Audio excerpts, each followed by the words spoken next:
مظہر عباس صاحب، سر آپ کس طرح دیکھتے ہیں یہ سپریم کورٹ بار ایسوسی ایشن کی تاحیات نااہلی کے خاتمے کے لیے از there some relief for Nawaz Sharif on the cards؟ دیکھیے یہ کہنا تو قبل از وقت ہے، لیکن میرے خیال میں مجھے مشکل لگ رہا ہے۔ اس کی وجہ بڑی سیدھی سی ہے۔ ایک تو یہ کہ بہت 3-4 سال کے بعد آپ یہ پٹیشن فائل کر رہے ہیں، جو بھی اس کا گراؤنڈ ہو اس میں،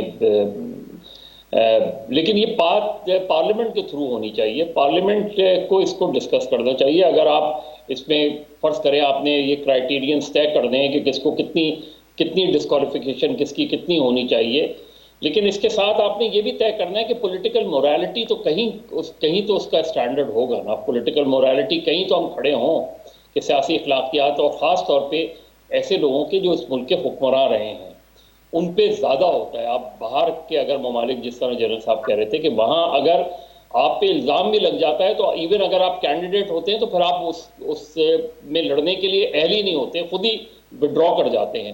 تو ہمارے یہاں کہیں نہ کہیں پولیٹیکل مورالٹی کو بھی طے کرنے کی ضرورت ہے، لیکن یہ ایشو جو ہے یہ آپ نے پارلیمنٹ کے تھرو کرنا ہے، کانسٹیٹیوشنل امینڈمنٹ لا کے کرنا ہے، اس میں آپ نے طے کرنا ہے۔ مجھے نہیں پتا سپریم کورٹ بار ایسوسی ایشن کے ذہن میں کیا ہے، لیکن ان کے نزدیک بھی اگر یہ ہے تو میرا خیال ہے بہت تاخیر سے یہ پٹیشن آئی ہے۔ اگر فوراً اس وقت جب میاں صاحب کو یہ نااہل قرار دیا گیا تھا، یا اس وقت جب یہ چیزیں آ رہی تھی، اب جیسے صادق اور امین کا مسئلہ ہے، دیکھیے آپ کسی ایک کیس میں اگر صادق اور امین ڈکلیئر ہو جاتے ہیں، یا کسی ایک کیس میں آپ صادق اور امین ڈکلیئر نہیں ہوتے، تو اس کا مطلب یہ نہیں ہے کہ آپ کے پورے کیریکٹر کے اوپر ایک وہ چیز آ جاتی ہے۔ ایک پرٹیکولر کیس کے اندر ہونا اور بات ہے، اور ایک جنرلائز چیز کے سٹیٹمنٹ دینا اور بات ہے۔